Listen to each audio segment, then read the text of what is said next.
तो इस वीडियो में देखेंगे इस वीडियो में जर्मनी का एकीकरण। ठीक है, जर्मनी का एकीकरण कैसे हुआ, यानी जर्मनी जो है पहले 300 भाग में टूटा था, उसका एकीकरण कैसे हुआ। एकीकरण का मतलब होता है कि सभी जितने भी इसका जर्मनी के प्रांत था जो 300 भाग में टूटा था, इस सभी को मिला के जितना 300 भाग में टूटा था जो जर्मनी 300 भाग में टूटा था। कितना भाग में? 300 भाग में टूटा था, इस सभी को मिला दिया गया तो इसी को कहला गया एकीकरण। ठीक है, यानी 300 भाग में जर्मनी टूटा था ना, उसी को एक साथ पूरा को मिला दिया तो उसको बोला गया एकीकरण। राइट, समझ गए। अब इसमें बात है कि जर्मनी के एकीकरण जो किए करने में जिसका योगदान रहा उसके बारे में पढ़ेंगे। और पूछा जाता है कि जर्मनी का जनक कौन है, तो जर्मनी के जो जनक था, जर्मनी के जो जनक था, यहाँ पे कलर दूसरा लेते हैं ताकि आप समझेंगे।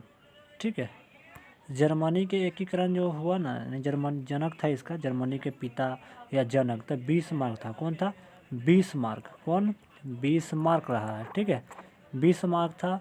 और उसके बाद बीसमार्क था। उसके बाद जो है जर्मनी का जो प्रयास, जर्मनी का तो जनक बीसमार्क था, तो बीसमार्क क्या किया था, जर्मनी 300 भाग में टूटा हुआ था ना, तो उसको मिलाने के लिए, है ना, उसको मिलाने के लिए वो प्रयास कर रहा था कि ताकि जर्मनी के पूरा भाग को मिला दिया जाए। लेकिन बीसमार्क के लिए इतना आसान नहीं था कि जर्मनी के जितना भाग टूटा हुआ है सबको मिला दे, इतना आसान नहीं था। ठीक है, सभी जो राजा था सभी जगह के सब तरह के था, लेकिन जर्मनी जो 300 भाग में टूटा था ना, तो वहाँ पर एक मतलब इसका जो 300 भाग में टूटा था उसमें से एक देश था नहीं, पर्सा था। वो देश था पर्सा। तो पर्सा के राजा था जो वो विलियम प्रथम था। कौन था? विलियम प्रथम। आपसे एग्जाम में पूछेगा कि पर्सा का राजा कौन था, तो विलियम प्रथम। ठीक है, हम आपसे सवाल भी पूछेंगे लास्ट में, आप लोग बिल्कुल ध्यान से जुड़े रहिएगा। और एक बात यहाँ पे और समझ लीजिए कि यहाँ के राजा तो ये था, विलियम प्रथम था। ठीक है, आप लोग कॉपी में बना के लिखिएगा इस तरह से कि जर्मनी का एकीकरण, उसके बाद इटली का एकीकरण पढ़ाएंगे। ठीक है, तो आप उसको नोट करिएगा। यहाँ पे जो 300 भाग में टूटा था तो जर्मनी को एगो मिला दिया, एकीकरण था। यहाँ पे जर्मनी को बीसमार्क को मिलाना था, एकीकरण करना था, तो इसके लिए आसान नहीं था। तो जब यहाँ पर्सा के राजा जब देखा कि बोला कि अरे कैसे इसको मतलब बड़ा अच्छा काम कर रहा है बीसमार्क, है ना, तो क्यों ना जर्मनी यदि बीसमार्क को साथ दिया जाए। कौन बोला? पर्सा का राजा विलियम प्रथम। पर्सा का राजा कौन था? विलियम प्रथम था। कौन था? विलियम प्रथम। तो विलियम प्रथम बोला कि क्यों ना बीसमार्क को साथ दिया जाए। और विलियम प्रथम भी जो पर्सा का राजा था, पर्सा जर्मनी के एक शक्तिशाली राज कौन था? यही था, पर्सा था। ठीक है, तो विलियम प्रथम सोचा कि बीसमार्क अच्छा काम कर रहा है, क्यों ना जर्मनी के एक साथ मिला दिया जाए, है ना, ताकि वो भी चाहता, यानी राजा चाहता था कि जर्मनी, ये जो पर्सा के राजा था विलियम प्रथम, बहुत ही अच्छे थे, बहुत अच्छे स्वभाव के थे, ये चाहते थे ये भी कि जर्मनी एक साथ मिल जाए। ठीक है, इसलिए जो है इसको बीसमार्क को मदद कर देते हैं, यानी प्रयास से इनके प्रयास हो जाता है, यानी मदद करते हैं। तो आपसे पूछेगा कि जर्मनी का एकीकरण किसके प्रयास से हुआ, तो पर्सा के राजा विलियम प्रथम के प्रयास से हो चुका था, है ना, यानी कि प्रयास से। तो यहाँ पर लिख देते हैं प्रयास, किसके प्रयास से, तो विलियम प्रथम, यानी जर्मनी के, यानी पर्सा के प्रयास से। हम यहाँ लिख देते हैं पर्सा के प्रयास से। पर्सा के प्रयास से जो है जर्मनी का एकीकरण होता है।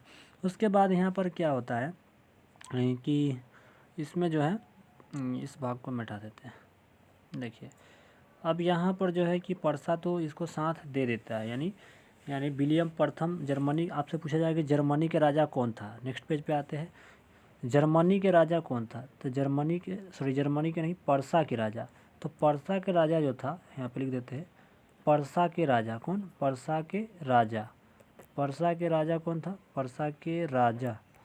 पर्सा के राजा बोलिए या शासक बोलिए, ठीक है, दोनों के मतलब एक ही है। तो पर्सा के राजा था विलियम प्रथम। कौन था? विलियम प्रथम।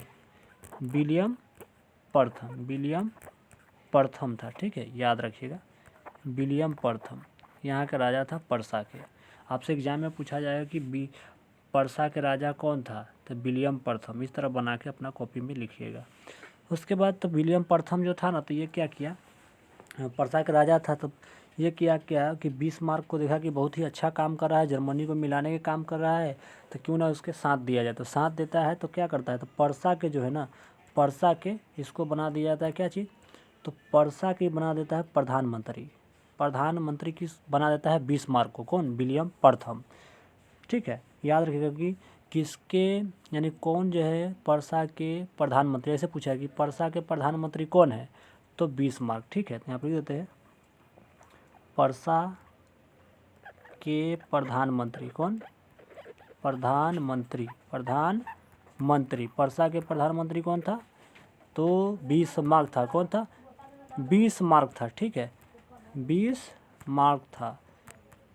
ठीक है, बिस्मार्क यहाँ लिख देते हैं, यहाँ पे जगह नहीं है, यहाँ पर लिखते हैं, इस जगह पर लिख देते हैं, यहाँ पर इस तरह के बिस्मार्क था। कौन था, आपसे पूछा जाएगा कि पर्सा के प्रधानमंत्री कौन था, तो बिस्मार्क यानी बिस्मार्क था।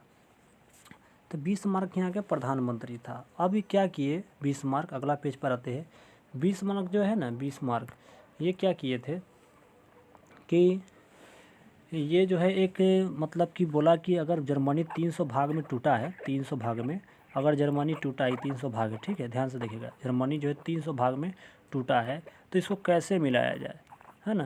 तो इस मतलब कि इनको इस जो है ऐसे यहाँ के राजा सा जो था 300 भाग में टूटा था ना, तो यहाँ के राजा जो है समझ में नहीं करता था, मतलब इसको समझाने पर इस सबको समझ में नहीं आता था। यानी यहाँ के राजा अलग बात बोलता था, यहाँ के अलग, यहाँ के अलग, यहाँ के अलग, यहाँ के सब राजा अलग अलग किस्म के था, है ना। लेकिन यहाँ का राजा बात नहीं समझता था, समझाने पर कि आप जो है ना आप लोग सभी मिल जाइए जर्मनी में, इकट्ठा हो जाइए, तो ये सब मानने के लिए तैयार नहीं था। जब बात को मानने के लिए तैयार नहीं हुआ, तो बिस्मार्क क्या किया, ठीक है, क्या किया कि एक रक्त और लौह का नीति का अवलंबन किया। क्या, रक्त और लौह का नीति का अवलंबन किया था। एग्जाम में पूछेगा कि रक्त और लौह का नीति का अवलंबन किसने किया था, तो बिस्मार्क किया। किसा, कौन किया था, यहाँ लिख देते हैं रक्त और लौह। ठीक है, लौह, रक्त और लौह के नीति ठीक है, रक्त और लौह की नीति का अवलंबन किसने किया, रक्त और लौह के नीति का अवलंबन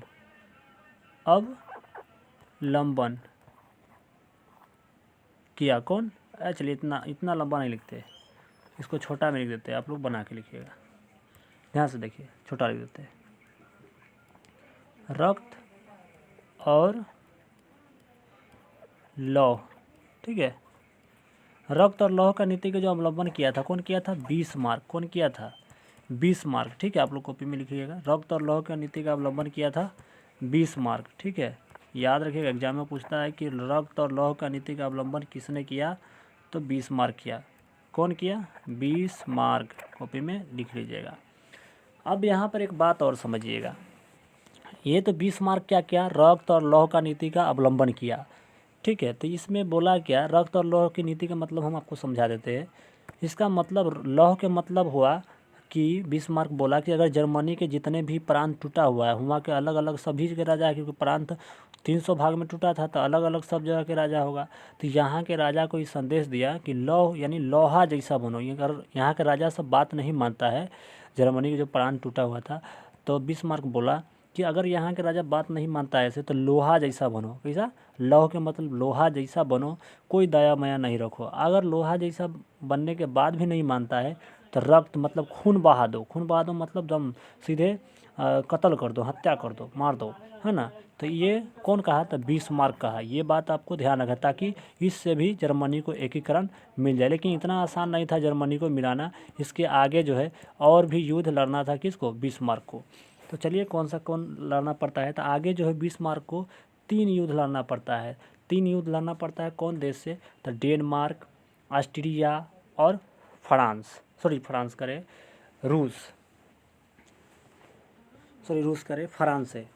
फ्रांस। ठीक है, तो 3 युद्ध इसको लड़ना पड़ता है, 3 युद्ध लड़ना पड़ता है। इसको हम थोड़ा सा छोटा करते हैं और अगला पेज पे इसको बोलिएगा, तो आपको क्वेश्चन मिल भी जाएगा आपको PDF फॉर्मेट में ये। ठीक है, और आप लोग शेयर ज़रूर कीजिएगा सभी में। ठीक है, और सारा आपको चैप्टर पढ़ाया जाएगा ऑल। ठीक है, तो आप लोग बिल्कुल शेयर भी कीजिएगा सभी में, और नए हैं तो ज़रूर सब्सक्राइब करिएगा। सब्सक्राइब करने में आपको 1 भी रुपया नहीं लगता है, तो सब्सक्राइब कर ही लीजिए, नॉलेज को आगे बढ़ाइए। अब समझिए ध्यान से, बिस्मार्क को 3 युद्ध लड़ना पड़ता है 3 देश से, है ना। हम नेक्स्ट पेज पर ले ही लेते हैं इसको। ठीक है, नेक्स्ट पेज हम लेते हैं, जैसे ध्यान से समझिएगा, 1 मिनट, नेक्स्ट पेज पे क्या समझते, ध्यान से समझिएगा। 3 देश से इसको युद्ध लड़ना पड़ता है। कितना देश से? 3 देश से इसको युद्ध लड़ना पड़ता है। किसको? बिस्मार्क को, बिस्मार्क को, ठीक है। 3 देश से युद्ध लड़ना पड़ता है बिस्मार्क को। छोटा कर देते हैं इसको क्योंकि जगह कमी है। अब समझिएगा कौन कौन देश से इसको 3 देश से लड़ना पड़ता है युद्ध। देखिएगा 3 देश से इनको युद्ध लड़ना पड़ता है। इसको बिस्मार्क को, एक मिनट, बिस्मार्क को 3 देश से युद्ध लड़ना पड़ता है। और किन किन से लड़ना पड़ता है उस सभी को देखेंगे। देखिए पहला जो है डेनमार्क, क्या है? डेनमार्क, डेनमार्क से युद्ध लड़ना पड़ता है। उसके बाद ऑस्ट्रिया से, किससे? ऑस्ट्रिया से, ऑस्ट्रेलिया नहीं, ऑस्ट्रिया, ठीक है, इससे युद्ध लड़ना पड़ता है। उसके बाद जो है इसका युद्ध लड़ना पड़ता है फ्रांस से। किससे? फ्रांस से, फ्रांस से, ठीक है, जर्मनी को। इस सभी से जर्मनी का रहे, जर्मनी नहीं, पर्सा से, सॉरी, ये सब पर्सा से युद्ध लड़ना पड़ता है, मिस्टेक हो गया। 3 देश जो डेनमार्क को पर्सा से युद्ध लड़ना पड़ता है, यानी डेनमार्क को नहीं, पर्सा को डेनमार्क से युद्ध लड़ना पड़ता है, ऑस्ट्रिया से लड़ना पड़ता है, फ्रांस से लड़ना पड़ता है, ठीक है।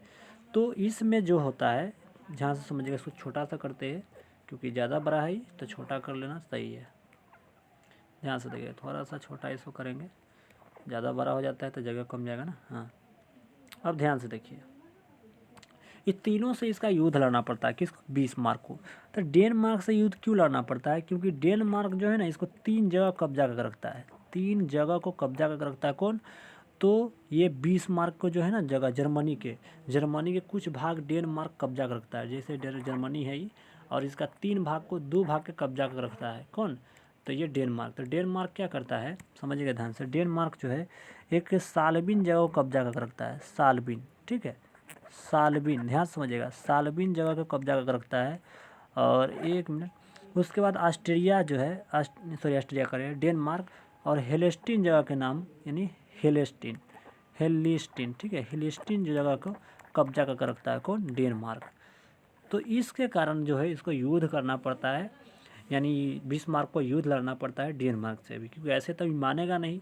अगर नहीं मानेगा तो फिर कैसे मानेगा? युद्ध से मानेगा, इसलिए इसको लड़ना पड़ता है। तो लड़ने से पहले क्या करना पड़ता है, ये जो है बहुत दिमाग से लड़ता है।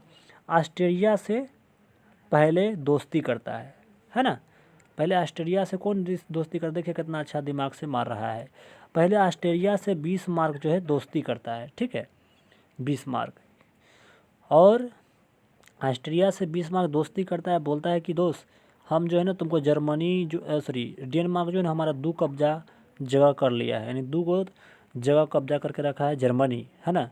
इसके कारण जो है हम, मतलब कि तुम हमको साथ दो, और हम, मतलब कि मैं जो हूँ कोनो एगो प्रांत, यानी एगो जगह हम तुमको दे देंगे। मान लीजिए हेलेस्टीन जगह ये ऑस्ट्रिया को दे देगा, है ना। ये ऐसे बोला, ठीक है, मतलब लालच दिया ताकि वो हमको दोस्त कर देते। दोस्ती आसानी से कर लिया, और जब दोस्ती बन गया तो ये युद्ध करता है, युद्ध होता है। किससे?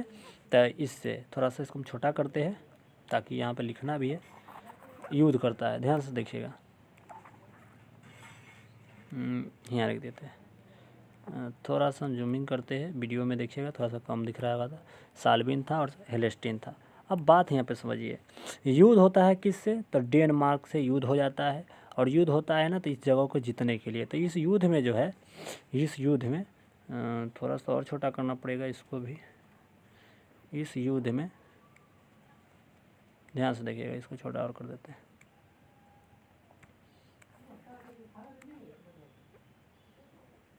अब समझिए, ये हटो। इसमें जो है युद्ध करने के बाद जो है ना, इससे युद्ध हो जाता है, यानी 1864 में। कब?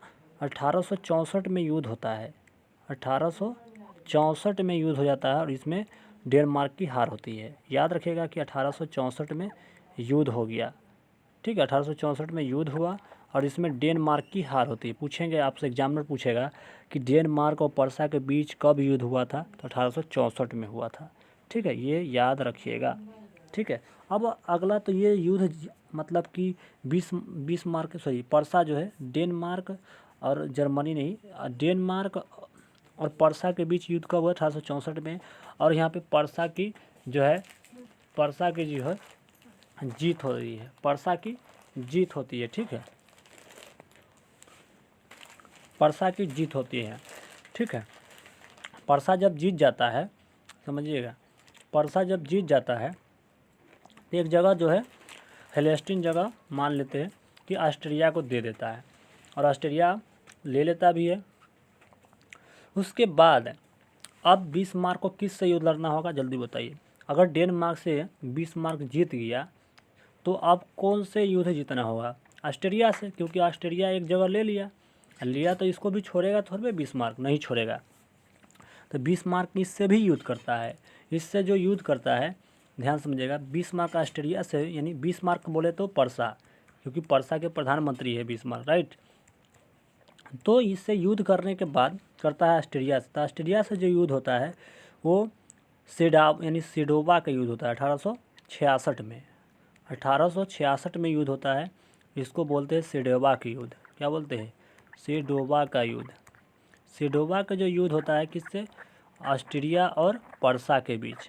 याद रखिएगा, आपसे पूछा जाएगा कि 1866 में सेडोवा का युद्ध किसके किसके बीच हुआ था, तो पर्सा और ऑस्ट्रिया के बीच हुआ था, ठीक है, याद रखना है। अब यहाँ पे चाहे ऐसे पूछा है कि ऑस्ट्रिया और पर्सा के बीच 1866 में कौन सा युद्ध हुआ था, तो सेडोवा के युद्ध हुआ था, ठीक है, याद रखना है। उसके बाद आपसे सवाल यहाँ पे, ये तो अब जीत गया, एक जीतता कैसे है ये युद्ध, यानी सेडोवा का जो युद्ध होता है तो कैसे जीतता है, तो ये फ्रांस के दोस्त बनाता है, कौन? बिस्मार्क, ऑस्ट्रिया से जीतने के लिए। और फ्रांस को जो है ना कुछ जगह को लालच देता है कि हमको अगर यानी कि कुछ जगह जिता देते तो आपको कुछ भाग जो है हम आपको देंगे। इसके लिए फ्रांस भी तैयार हो जाता है और इसको दोस्ती कर लेता है किससे? पर्सा से। यानी पर्सा से दोस्ती करने के बाद क्या है, यानी बिस्मार्क से दोस्ती कर लिया, है ना। उसके बाद साथ देता है और ऑस्ट्रिया की भी हार हो जाती है। उसके बाद अब फिर फ्रांस से भी लड़ना है, क्योंकि फ्रांस भी जगह कुछ ले लिया, तो इससे लड़ने के लिए कुछ ना कुछ तरीका ढूंढता है कि ताकि फ्रांस से कैसे लड़ा जाए, और इतना जल्दी फ्रांस से लड़ नहीं सकता था, है ना। और धीमे धीमे इसका सैनिक शक्ति मजबूत हो गया, किसका? तो यानी कि पर्सा की सैनिक शक्ति, यानी जर्मनी के जितने भी था भाग वो सब आपस में मिलते जा रहा है, तो सैनिक शक्ति पर यानी कि जो अब मान के चलते हैं ये जगह और ये जगह वापस मिल गया जर्मनी को, तो यहाँ के तो पूरा जितने भी आर्थिक जो यानी कि पैसा कौड़ी चाहे जो भी चीज़ है वो सब तो जर्मनी में चला गया। तो वहाँ के क्या होगा, आर्थिक स्थिति ठीक हो जाएगा, और ठीक होगा तो सैनिक पर ध्यान देने लगा कौन? बिस्मार्क। उसके बाद जो है इससे लड़ने के लिए तैयार होता है, किससे? फ्रांस से। तो फ्रांस से युद्ध कैसे होता है, तो फ्रांस में जो है ना उत्तराधिकारी के लिए, मतलब कि स्पेन में उत्तराधिकारी के लिए जो है युद्ध, यानी कि मतलब कि बात जो है भाषाभाषी होता है। उत्तराधिकारी के लिए बोलता है फ्रांस की मैं वहाँ के स्पेन के राजा मेरे यहाँ के बनेगा, और ये जर्मनी कहता था कि नहीं मेरा बनेगा, क्योंकि दोनों के भाग थोड़ा सटले सटले पड़ता था, इसके कारण जो है वो। तो इसमें क्या हुआ कि फ्रांस से जब युद्ध हुआ तो वो फ्रांस से युद्ध करने लगा, युद्ध करा। फ्रांस और पर्सा के बीच युद्ध हुआ 1870 में। कब? 1870 में युद्ध हुआ, और इस युद्ध का नाम रखा गया सेडावा की युद्ध। क्या ठीक है? सेडावा, ठीक है, सेडावा का युद्ध, है ना, सेडावा का युद्ध। युद्ध हम सीधा लिखते हैं, साउंड बोलते हुए लिखिएगा, ठीक है। सेडावा का युद्ध हुआ और इसमें फ्रांस हार गई, यानी फ्रांस की हार हुई। ऑस्ट्रिया के भी हार हुआ था और फ्रांस के भी हार हुई, ठीक है। तो फ्रांस इसमें हार गया और पर्सा की जीत हुई, याद रखिएगा। इसमें ऑस्ट्रिया में कॉपी में बना के लिखिएगा कि ऑस्ट्रिया की यहाँ पे हार हुई थी, किससे? फ्रांस और पर्सा के बीच में, सॉरी ऑस्ट्रिया और पर्सा के बीच में जो युद्ध हुआ था उसमें ऑस्ट्रिया की हार हुई थी, पर्सा की जीत हुई थी, ठीक है।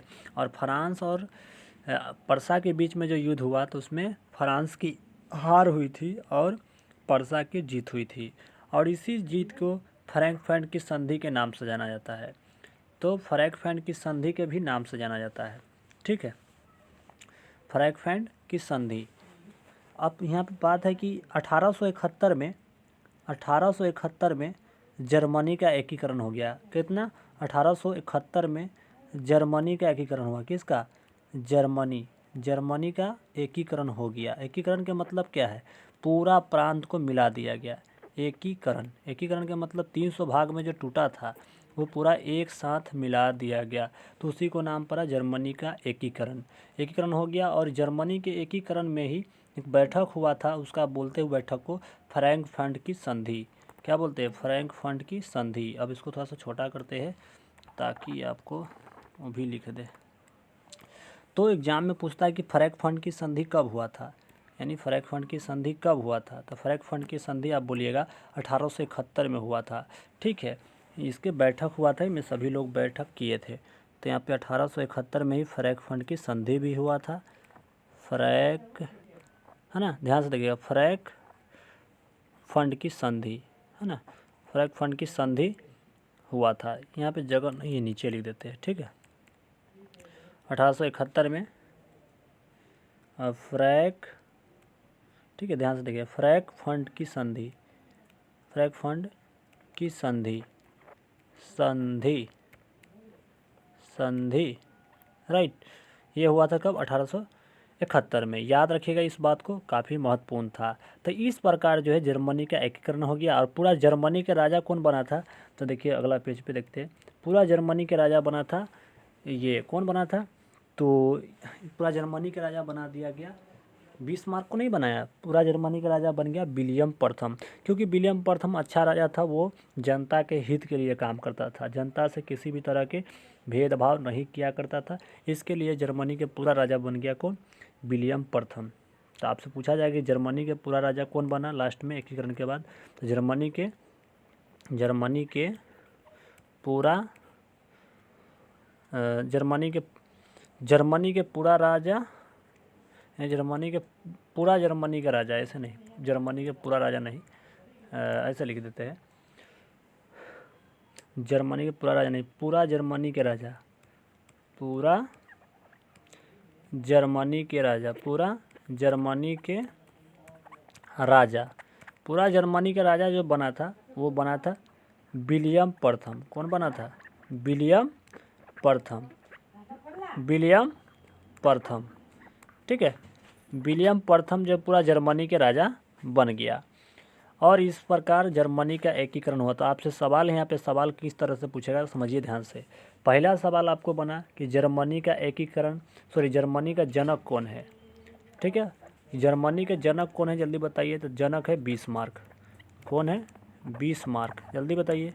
बिस्मार्क। दूसरा है, आपसे सवाल पूछा है कि जर्मनी के जो एकीकरण हुआ किसके प्रयास से, किसके प्रयास से जर्मनी का एकीकरण हुआ? तो जर्मनी का जो किसके प्रयास से एकीकरण हुआ? तो वो पर्सा के प्रयास से। किसका? पर्सा के प्रयास से। तीसरा बात कि जर्मनी का एकीकरण तो ये हो गया।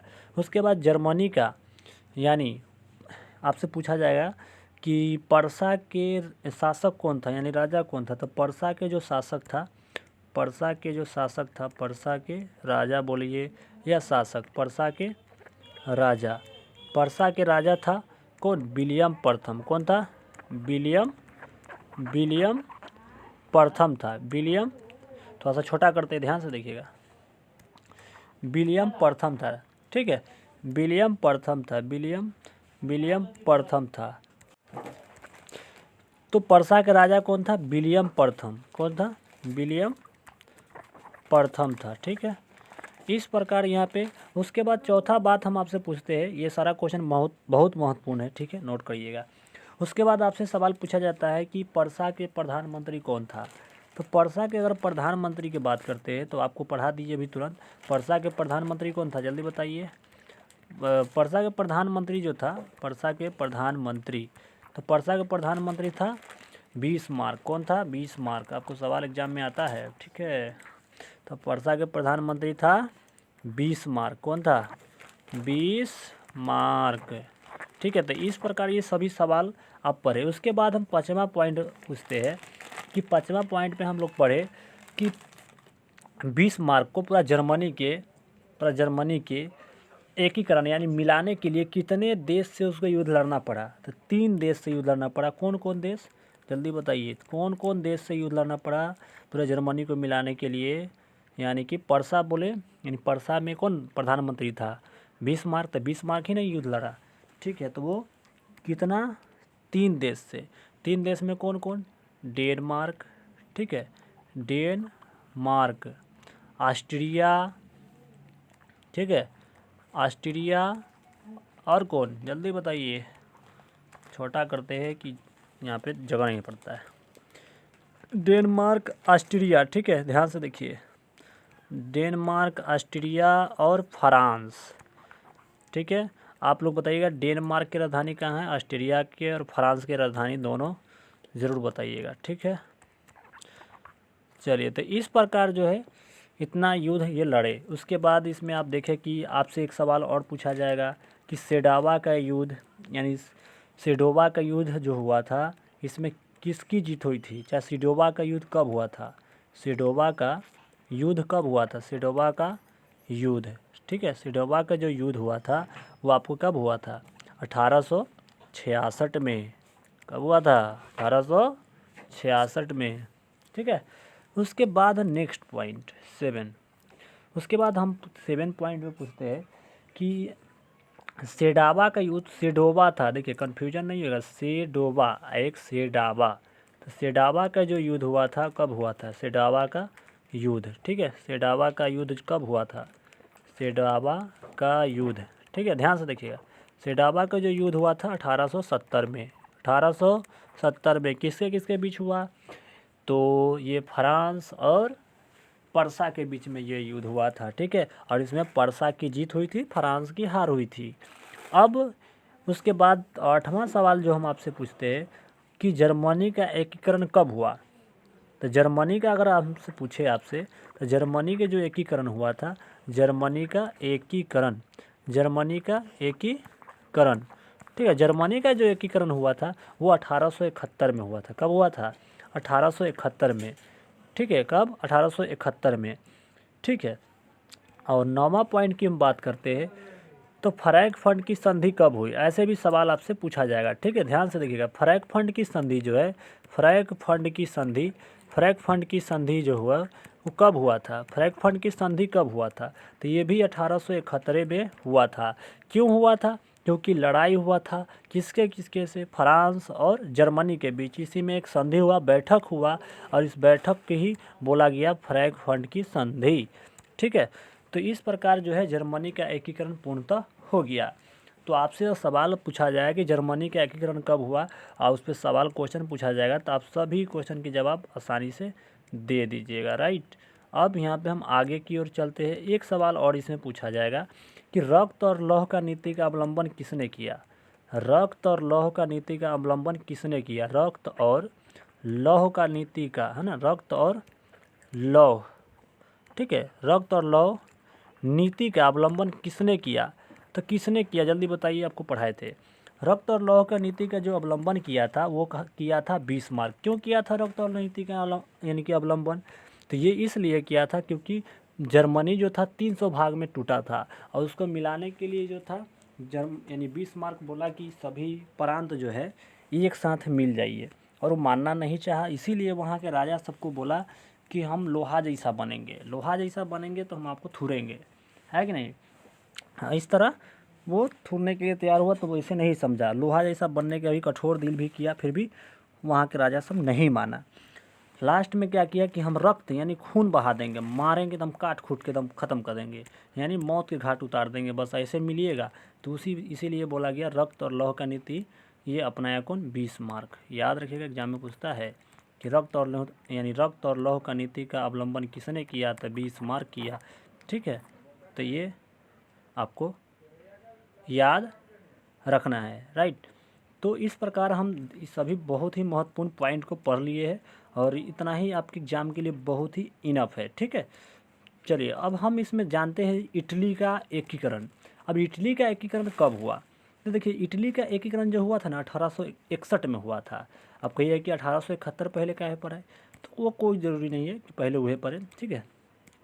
अब यहाँ पे हम इटली का एकीकरण पढ़ते हैं, ध्यान से देखिएगा, नोट करिएगा, बहुत ही महत्वपूर्ण सभी सवाल होंगे, ठीक है। इटली का जो एकीकरण हुआ था, आप चलिए इटली का एकीकरण पढ़ते हैं, ठीक है, ध्यान से देखिएगा। इटली का एकीकरण, कॉपी में लिखिएगा, इटली का एकीकरण। ऐसे आपसे सवाल से पूछा जाएगा एग्जाम में कि जर्मनी और इटली का एकीकरण के बारे में बताएं, या जर्मनी और इटली का एकीकरण का विवेचना करें, या जर्मनी और इटली का एकीकरण का वर्णन करें। इस तरह के सवाल आपसे पूछा जाता है एग्जाम में, ठीक है। चाहे सीधे पूछेगा कि जर्मनी का एकीकरण के बारे में बताएं, तो जैसे पूछेगा आप उसको जवाब दे दीजिएगा, ठीक है।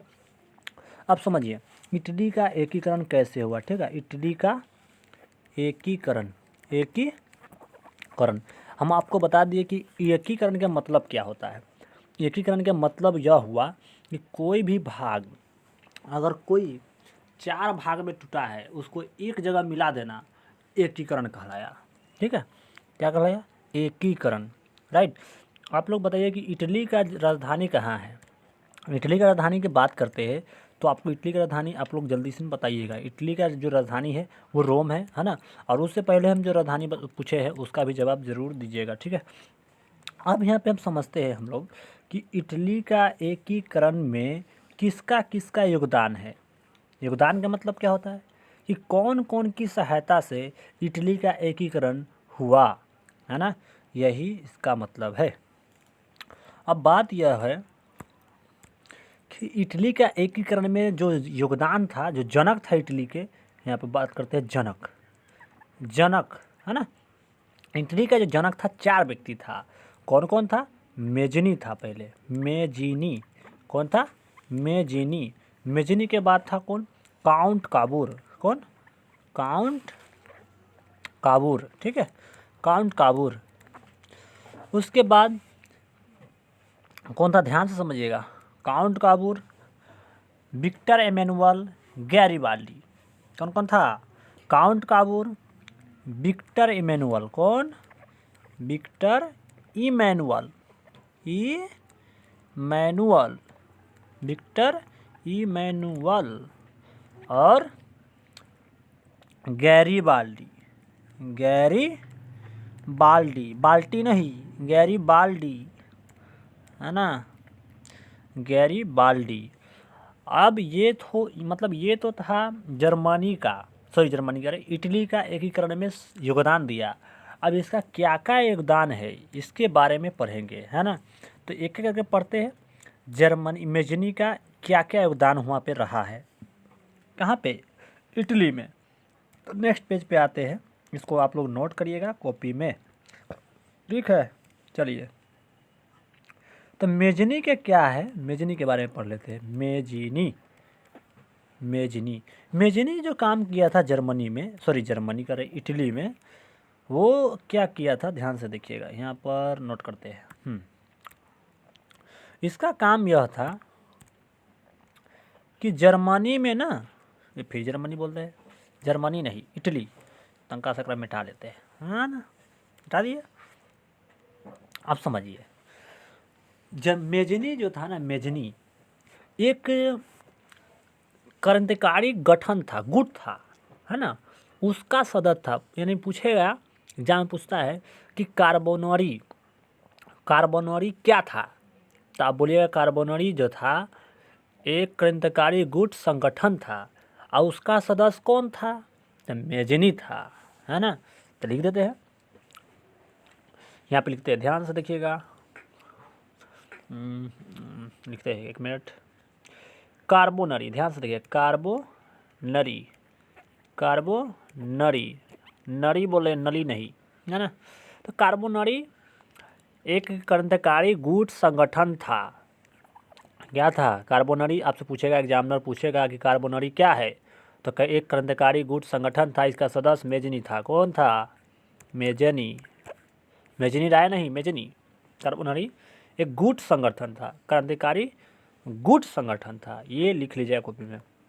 और इसका सदस्य जो था, वो सदस्य कौन था? सदस्य जो था मेजनी था। कौन था? इसका सदस्य जो था मेजनी। अब देखिए, जितना बात जो हम इधर लिख रहे हैं वो सब मेजनी के बारे में लिख रहे हैं। किसके बारे में? मेजनी के बारे में। तो सदस्य कौन था? मेजनी था। किसका सदस्य था? कार्बोनरी के सदस्य था। कौन था? Mazzini, right. अब यहाँ पे मेजनी जो था ना, मेजनी कहाँ पे था? इटली में था। तो इटली में जब रहा था ना ये, तो मेजनी 1848 में मेटरनिक था यहाँ के राजा, शासक कौन था? मेटरनिक, ठीक है। तो मेटरनिक क्या बोला था? मेटरनिक बोला था कि इटली में रह के जो मेजनी जो है ना, बहुत ही समाज में ना विभेद बता रहा है, विभेद कर रहा है, समाज को बांटने के काम कर रहा है। कौन? मेजनी। कौन बोला? मेटरनिक कहा। तो मेटरनिक क्यों कह रहा था इस बात? क्योंकि मेजनी अच्छा काम कर रहा था, खराब नहीं कर रहा था, अच्छा काम कर रहा था। अच्छा कर रहा था तो इसके खिलाफ कर रहा था, क्योंकि मेटरनिक जो था ना वो अच्छा काम नहीं कर रहा था इटली में, इसीलिए इसको खराब लग रहा था। किसको? मेटरनिक को। इसीलिए मेजनी क्या करता है? इसको पकड़ना चाहता है, यानी कहीं पे जेल उल में डालना चाहता है। तो मेजनी क्या करता है? भाग जाता है। कहाँ से? इटली से भाग जाता है, इटली से बाहर भाग जाता है। कहाँ? बाहर भाग जाता है। सिंपल बात है, आपको भी पकड़ेगा पुलिस तो भागेगा लत्ते पत्ते, है ना कि? तो वहाँ पर ही इसमें मेजनी यहाँ से भाग जाता है।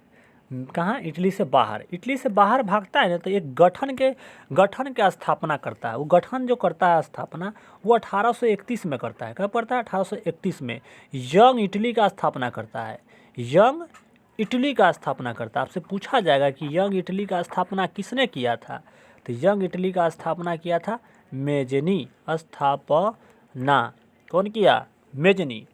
और मेजनी तो स्थापना कर दिया, लेकिन कुछ दिन के बाद, यानी 2-3 साल बाद जो है मेजनी फिर से एक, ये सब चीज़ देख रहे हैं बाहरे कर रहा है, लेकिन इटली के लिए कर रहा है।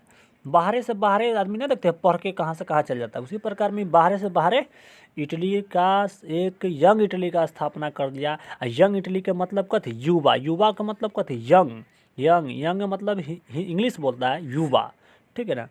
और स्थापना किया। उसके बाद फिर से मेजनी जो है, फिर से मेजनी फिर से क्या किया? 1834 में यंग यूरोप का स्थापना किया। आपसे पूछा जाएगा कि यंग यूरोप की स्थापना किसने किया था? तो मेजनी किया था, याद रखिएगा। 1834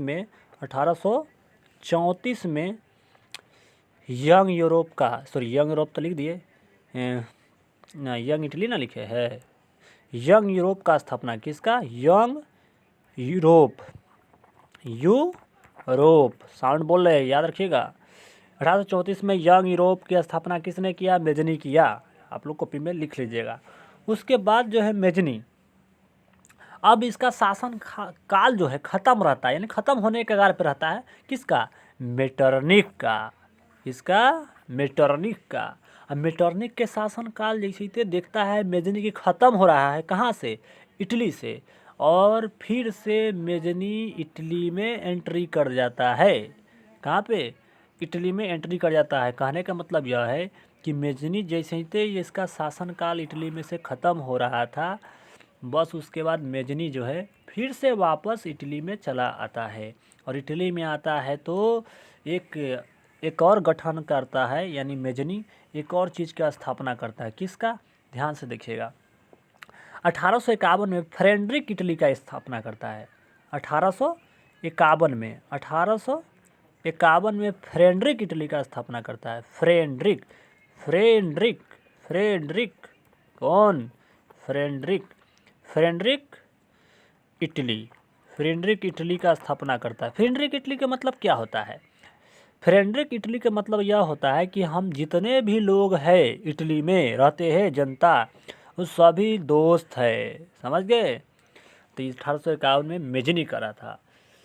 अब मेजनी इतना काम तो कर दिया, मेजनी कर दिया। अब क्या करते हैं, समझिए ध्यान से। जर्मनी के एक प्रांत था, नेक्स्ट पेज हम आते हैं, ठीक है। जर्मनी का एक प्रांत था, मैं कथी कर देता हूँ। जर्मनी का एक प्रांत था, पहले फिगर में समझते हैं, मैप में मान लेते हैं जर्मनी का मैप है। अरे ऐसे नहीं करते, जर्मनी का मैप है मान लेते हैं, ठीक है। हालांकि मैप नहीं है, मैप अगर रहता तो और अच्छा समझाते। कोशिश करेंगे मैप भी रखे इसमें, ठीक है, ताकि आपको ज़्यादा से समझ में अच्छा से। अब बात समझिएगा, यहाँ पर था सार्डिनिया पीडमाउंट। क्या था? सार्डिनिया पीडमाउंट। और यहाँ पे लोम्बार्डी जगह था। लोम्बार्डी पर जो कब्जा था ऑस्ट्रिया की। किसका कब्जा था? ऑस्ट्रिया का। और ये जो पिडमाउंट, सार्डिनिया पिडमाउंट था, सार्डिनिया पिडमाउंट, डैनिया नहीं लिख दीजिएगा, सार्डिनिया पिडमाउंट, ठीक है। सार्डिनिया पिडमाउंट जो कब्जा था, कब्जा सार्डिनिया पिडमाउंट पे नहीं था, ये जर्मनी में ही पड़ता है, सॉरी इटली में पड़ता है, जर्मनी करे। अच्छा पहले एक बात बताइए, इटली कितना भाग में टूटा था? इटली कितना भाग में टूटा था? तो इटली जो है 7 भाग में टूटा था। कितना भाग में? इटली 7 भाग में ही टूट गया था, 7 भाग में। इसी को मिलाने के लिए इस सारा जो खेल इस चारों को करना पड़ता है, क्योंकि और चारों जो है ना, ये चारों कहा गया, पीछे आइए, ये चारों जो है, 1 मिनट कलर दूसरा लेते हैं। इन चारों जो है बहुत ही अच्छा काम करता है, इटली को एक साथ मिलाना चाहता है और सबको बारी बारी से योगदान है कि एक साथ मिल जाए, राइट। अब यहाँ पे बात समझिएगा ध्यान से, यहाँ पर ही तो यहाँ पर जो लोम्बार्डी जगह है, कौन जगह है? लोम्बार्डी, लोम्बार्डी, ठीक है, लोम्बार्डी। तो लोम्बार्डी पर कब्जा था ऑस्ट्रिया का। किसका कब्जा था? ऑस्ट्रिया का कब्जा था। और यहाँ पे सार्डिनिया पिडमाउंट जो जगह हम बता रहे हैं, ये स्वतंत्र था, ये बहुत ही शक्तिशाली इटली की जगह था। तो आपसे पूछेगा सबसे शक्तिशाली इटली की जगह कौन था? सार्डिनिया पिडमाउंट, सार्डिनिया पिडमाउंट था। और बीच में जो था ना, बीच में यहाँ पर ही ध्यान समझिएगा, यहाँ पर ही। तो यहाँ पर जो जगह था ये इटली था। क्या था? इटली की राजधानी रोम, ये था रोम। और रोम पर जो कब्जा था, रोम पर समझिएगा ध्यान से, इटली की राजधानी रोम पड़े, तो इस पे कब्जा था फ्रांस का। किसका कब्जा? फ्रांस का, ठीक है ना, फ्रांस से कब्जा था। और नीचे में जो दक्षिण वाला जो जगह है, इसको बोलते हैं सिसिली नेपल्स, है ना। ये 2 जगह है, यहाँ पर 2 जगह रहता है, यहाँ पर भी 2 जगह है, ठीक है ना। तो यहाँ पे एगो वेनेसिया जगह होता है, कौन? वेनेसिया, ये जगह वेनेसिया होता है एगो, ठीक है, वेनेसिया। और यहाँ पे सिसिली होता है इस जगह पे, सिसिली, ठीक है, सीसी ना लिख दीजिएगा, है ना, सिसिली या सीसील कह सकते हैं, सिसिली। और यहाँ पर एक और जगह होता है, उसको बोलते हैं नेपल्स। क्या बोलते हैं? नेपल्स। तो इस जगह जो कब्जा होता है ना, इस जगह पे, अच्छा घिजरी मिजी लिखा रहा है ना, आपको साफ से लिखते हैं, रुकिए, साफ से लिखते हैं, 1 मिनट ही रहने देते हैं, हम आपको फिर से बताते हैं, कलर दूसरा लेते हैं, घिजरी मिजरी अच्छा नहीं लग रहा आपको। देखिए यहाँ पे रोम में, यानी यहाँ से चलते, ये जो है सार्डिनिया है, क्या है? सार्डिनिया। और यहाँ पे लोम्बार्डी और वेनेसिया, क्या है? वेनेसिया। लोम्बार्डी और वेनेसिया पर कब्जा किसका था? ऑस्ट्रिया का। फिर से सुन लीजिए, लोम्बार्डी और वेनेसिया पर कब्जा किसका था? ऑस्ट्रिया का। और जो इटली का जो सबसे बड़ा जो राज था, शक्तिशाली राज, वो था सार्डिनिया पिडमाउंट। कौन था? सार्डिनिया पिडमाउंट, याद रखिएगा। और यहाँ पर जो रोम जगह है, इटली की राजधानी रोम है, आपको पता है। और इस पे जो कब्जा था वो किसका था? फ्रांस का कब्जा था, फ्रांस का, ठीक ना। और यहाँ पे सिसिली और नेपल्स, आपको नहीं दिख रहा है तो थोड़ा सा जूम करते हैं, आउटकम आप समझिए। अब देखिए नेपल्स जो जगह है, नेपल्स, इस पे कब्जा था किसका? तो स्पेन का। किसका?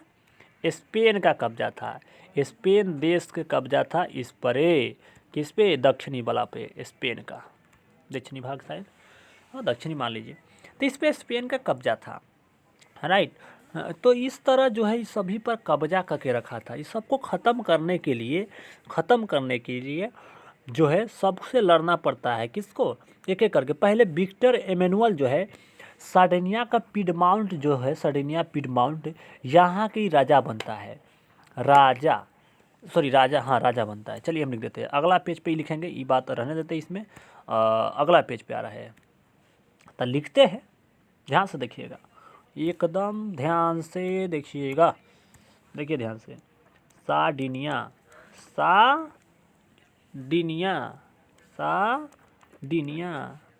चाहे सार्डिनिया, थोड़ा सा साउंड गड़बड़ा है था, आप लोग ध्यान रखिएगा। सार्डिनिया, तो सार्डिनिया जो था ना, पिडमाउंट, सार्डिनिया पिडमाउंट क्या था?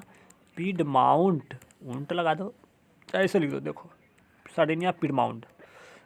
इस पर जो था, यहाँ के जो राजा था, ये राजा कौन था?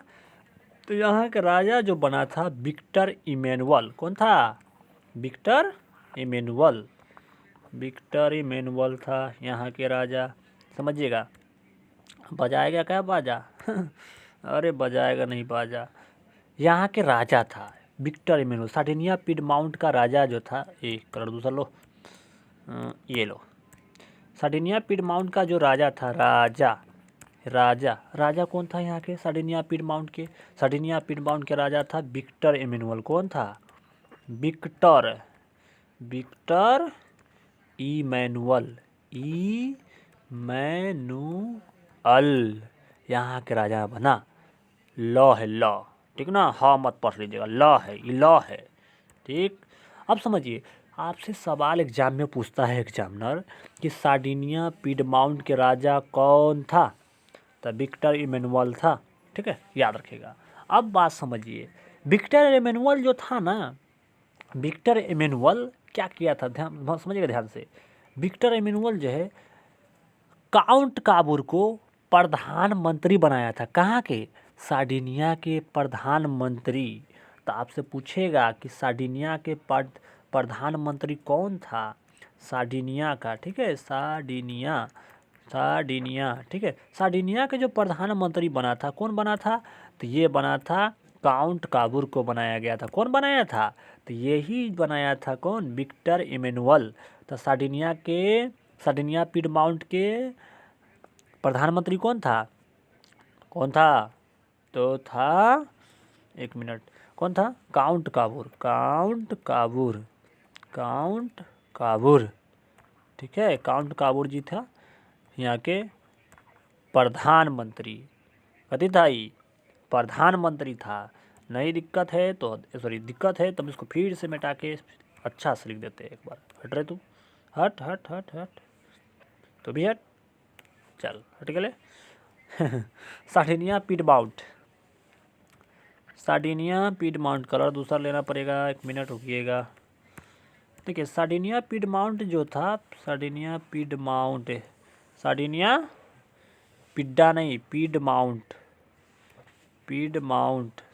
पीडमाउंट के प्रधानमंत्री कौन? पीएम लिख देते हैं, ठीक है। पीएम मतलब टाइम नहीं बोल दीजिएगा, है ना, प्रधानमंत्री, पीएम, है ना, प्रधानमंत्री। तो यहाँ के जो प्रधानमंत्री बनाया गया किसको? काउंट काबूर को। किसको बनाया गया? काउंट काबूर, ठीक है, काउंट काबूर को बनाया गया यहाँ के प्रधानमंत्री। अब अगला सवाल समझिए, ये तो बना दिया यहाँ के प्रधानमंत्री, ठीक है। और एग्जामिनर एक और सवाल पूछता है यहाँ से, क्या पूछता है समझिए ध्यान से। तो काउंट काबूर को जो है ना, इटली के राजनीतिक के नाम से भी जाना जाता है। आपसे पूछेगा कि इटली के राजनीतिक के नाम से किसे जानते हैं? तो काउंट काबूर, क्योंकि प्रधानमंत्री बना है तो अब तो राजनीतिक पार्टी ना हो गया, है कि नहीं। तो काउंट काबूर को इटली के प्रधानमंत्री को ही, यानी बोलने लगा क्या? इटली का राजनीतिक। तो आपसे पूछेगा कि इटली के राजनीतिक के नाम से किसे जानते हैं? इटली का राजनीतिक, क्या बोलेंगे? इटली के राजनीतिक के नाम से किसे जानते हैं? इटली के राजनीतिक के नाम से जानते हैं काउंट काबूर को। ये याद आपको रखना है। तो हम यहाँ पे किसका 3 गो के बारे में पढ़ चुके हैं। 3 गो के बारे में नहीं पढ़ लिए? बोलिए, 3 गो के बारे में पढ़े कि नहीं? एक पढ़ लिए विक्टर इमैनुअल के बारे में, एक पढ़ लिए किसके बारे में? काउंट काबूर के बारे में पढ़ चुके हैं, तीनों के बारे में पढ़ लिए। उसके बाद एगो के बारे में यहाँ पे पढ़े मेजनी के बारे में। अब किसके बारे में पढ़ेंगे? तो गैरीबाल्डी के बारे में। ध्यान रखिएगा, गैरीबाल्डी के बारे में पढ़ते हैं। अब अगला पेज पे पढ़ेंगे, ध्यान से देखिए। सबको आपको एक जगह लिख देना है अच्छा से, ठीक है ना। हाँ, अब चलिए, अब यहाँ पे समझिएगा गैरीबाल्डी। कौन आएगा? गैरीबाल्डी। हाँ, तो देखिए इस प्रांत को ना ध्यान से देखिएगा, एक मिनट, थोड़ा सा पीछे आते हैं। तो इस सब प्रांत को जीत लेता है ना, जीत लिया जाता है, इस सब प्रांत को जीत लिया जाता है, ठीक है। कहाँ गया? ये पेज है। अब गैरीबाल्डी के बारे में पढ़ते, गैरीबाल्डी के क्या क्या योगदान रहा है, ध्यान से समझिएगा।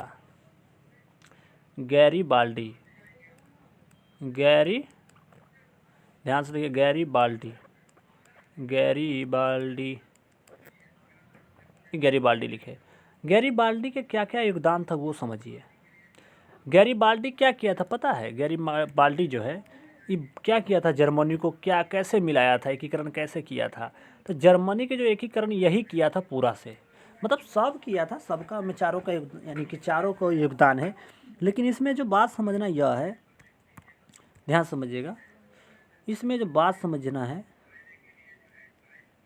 आपसे पूछे जर्मनी जो है ना, सॉरी गैरिबाल्डी जो है ना, इटली का, जर्मनी नहीं है कहीं पे, इटली होगा कहीं पर नहीं, इटली के जो यहाँ पे मतलब कि ये मतलब कि जो है मिलाने के काम किया, एकीकरण के जो काम किया है कौन, गैरिबाल्डी। तो ये तलवार के नोक पर, यानी तलवार के नोक पर जो है इटली का एकीकरण किया। क्या, तलवार, क्या बोला, तलवार के, तलवार ले लिया कर, तलवार के नोक पे हम इटली का एकीकरण कर रहे हैं। तो यानी डरा के किया, तलवार का नोक पर, तलवार का नोक पर, तलवार के नोक पर इटली का एकीकरण किया। तलवार का नोक, तो तलवार का नहीं बोलिए, तलवार के बोलिए, अच्छा रहेगा। तलवार के नोक पर, तलवार के नोक पर, तलवार के नोक पर इटली का एकीकरण किया। क्या बोला, एकीकरण, एकीकरण। थोड़ा सा छोटा करते हैं और इसको, क्या रुकिए, इसको छोटा कर देते हैं, ध्यान से समझिएगा, इसको छोटा कर देते हैं। चल चल चल चल चल, हाँ छोटा हो गया। एकीकरण किया, क्या किया, एकीकरण किया एकीकरण, हंसिएगा मत, ठीक है, एकीकरण किया। और हाँ, सभी विद्यार्थी जो है कलम कॉपी लेकर ही बैठिएगा, ठीक है ना, तभी आपको समझ में आएगा। लिखिएगा कॉपी में, तब बिना लिखले कोई चीज़ समझ में नहीं आता है, समझे कि नहीं, तो लिखना पड़ेगा तभी समझिएगा और याद भी रहेगा। लिखने से क्या होता है, हाथ चलता है, दिमाग भी चलता है समझे कि नहीं। हाँ, तो ये तो काम कर लिया। उसके बाद इटली क्या एकीकरण किया, कौन किया, गैरिबाल्डी किया, गैरिबाल्डी कर दिया। थोड़ा सा ध्यान से देखिएगा। उसके बाद जो है ना, ध्यान समझिएगा, उसके बाद जो है आपको गैरिबाल्डी को जो है ना इटली के तलवार के भी नाम से जानते हैं, क्योंकि तलवार के नोक पर इटली को एकीकरण किया। तो आपसे पूछता है कि इटली के तलवार के नाम से किसे जानते हैं, इटली के तलवार, ठीक है, इटली के तलवार के नाम से किसे जानते हैं। तो इटली के तलवार के नाम से जानते हैं, इटली के तलवार के नाम से किसे जानते हैं, इटली के तलवार के किसे भी बोल सकते हैं, चाहे इटली के तलवार के नाम से जानते हैं, ऐसे लिख देते हैं, नाम से जानते हैं, जानते है, ठीक है ना। तो इटली के तलवार के नाम से जानते हैं गैरिबाल्डी को, ठीक है ना।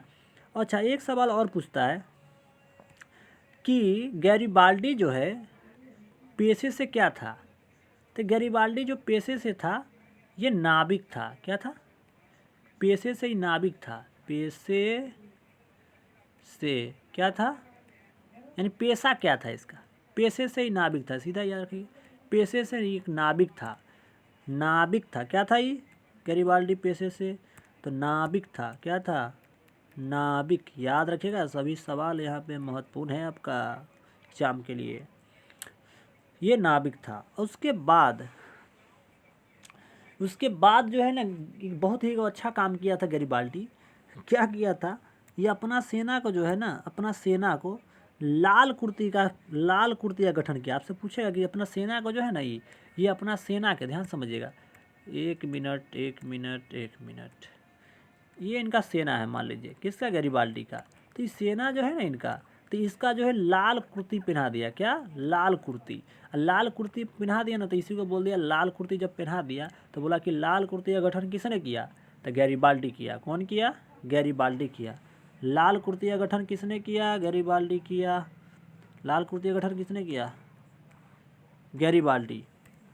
लाल कुर्ती का गठन कौन किया था, गैरिबाल्डी, लाल कुर्ती, ठीक है, ध्यान से समझिएगा, लाल कुर्ती का गठन, हम साउंड बोल रहे हैं, ध्यान से सुनिएगा। लाल कुर्ती का गठन कौन किया, तो गैरिबाल्डी किया, ठीक है, याद रखिएगा, क्वेश्चन पूछेगा आपके एग्जाम में कि लाल कुर्ती का गठन किसने किया, गैरिबाल्डी किया। उसके बाद जो है लाल कुर्ती का गठन किया, उसके बाद युद्ध मतलब कि करते हुए उसके बाद पूरा सार्डिनिया गैरिबाल्डी जो है युद्ध जीत लेता है पूरा, मतलब कि यानी कि इटली को एक साथ मिलाने में सहयोग करता है, एक साथ मिल जाता है इटली को। और पूरा इटली के जो राजा है, पूरा इटली का राजा बनता है कौन? गैरिबाल्डी। पूरा इटली का पूरा, क्योंकि सभी अच्छा था, है ना। पूरा इटली का राजा कौन बनता है? गैरिबाल्डी। पूरा इटली का राजा, पूरा इटली का राजा कौन बनता है? तो गैरिबाल्डी। यहाँ लिखा हुआ है क्योंकि गैरिबाल्डी के ही पूरा डिटेल पढ़ रहे हैं ना ये। हाँ, तो गैरिबाल्डी पूरा इटली का राजा बन जाता है। तो गैरिबाल्डी पूरा इटली का राजा बन गया। अब यहाँ पे ये समझना है यह बात, गैरिबाल्डी तो इटली का राजा बन गया। इटली का एकीकरण कब हुआ? तो 1861 में, ठीक है ना। कहीं पे अगर त्रुटि होगा तो आप लोग बता दीजिएगा, है ना। चलिए थोड़ा सा इसको जूमिंग कम करते हैं और एक बार लिख देते हैं फिर से। तो इटली का जो एकीकरण हो गया 1861 में। इटली का एकीकरण कब हुआ? 1861 में। कब हुआ? अरे हटना रे मकुलबा। 1861 में। 1861 में पूरा इस प्रकार जो है पूरा इटली का आप देख लिए कि इटली का जो है आप एकीकरण कैसे हुआ, ठीक है। तो इस प्रकार ये सभी आपका सवाल समाप्त हो गया। हम इससे पहले जितना भी वीडियो अपलोड किए हैं इतिहास के, उसको आप लोग देख लीजिएगा। बहुत ही अच्छे से सभी सवाल को हम कराए हैं, उसको देख लीजिएगा, ठीक है। तो हम पूरा इस पहला चैप्टर को हम समाप्त कर दिए, यानी यूरोप में राष्ट्रवाद जो चैप्टर था, यानी चैप्टर 1 आपका अब समाप्त हो चुका है। और इसका ऑब्जेक्टिव की बात करें तो ऑब्जेक्टिव भी आपको करा दिया जाएगा, ठीक है। और आप लोग बिल्कुल रेगुलर जुड़िए, रेगुलर, है ना, रेगुलर जुड़िए और अपना तैयारी को मजबूत कीजिए, क्योंकि आपका ईमानदारी से किया गया मेहनत ही आपका रिजल्ट होगा। हमारा क्या होगा? योगदान यही होगा कि हम आपको बहुत ही अच्छा क्वेश्चन कराए जो एग्ज़ाम के लिए आपके लिए महत्वपूर्ण हो, है ना। तो आप लोग बिल्कुल ईमानदारी से जुड़िएगा। और हाँ, शेयर भी कीजिए, क्योंकि शेयर करने से कोई आपको पैसा नहीं लगता है।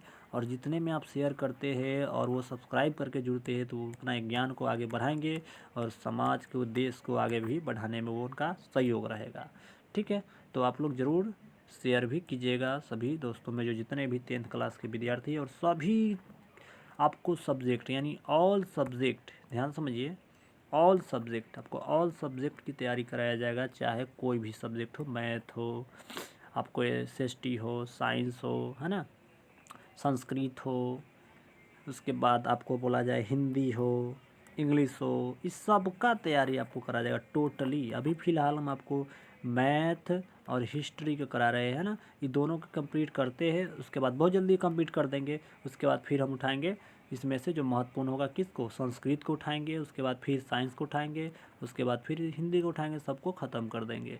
और हाँ, आप लोग व्हाट्सएप ग्रुप में अगर जुड़ना चाहते हैं तो आप लोग उसका भी यानी कि मैसेज कर सकते हैं। व्हाट्सएप ग्रुप में अगर जुड़ना है आप लोगों को, एकदम फ्री ऑफ कॉस्ट बिल्कुल जुड़ना है, आपको 1 भी रुपया नहीं लगेगा। और हाँ, आपको उसमें HW भी दिया जाएगा। तो आप लोग 9128053642 इस पर आप लोग मैसेज कर दीजिएगा और लिख दीजिएगा कि कैरियर ऑनलाइन सॉल्यूशन। तो हम आपको वहाँ पे एक ग्रुप बना के जोड़ देंगे। हालांकि अभी कोई ग्रुप नहीं बनाया है, ठीक है। और आप लोग अगर करते हैं तो ग्रुप बना देंगे और उसमें आपको होमवर्क भी मिलेगा, ठीक है। क्वेश्चन भी सुंदर सुंदर मिलेगा जो एग्ज़ाम के लिए, ठीक है। तो चलिए इसी पे एंड करते हैं, मिलते हैं नेक्स्ट वीडियो के साथ। और बताइएगा ये वीडियो कैसा लगा आपको। धन्यवाद।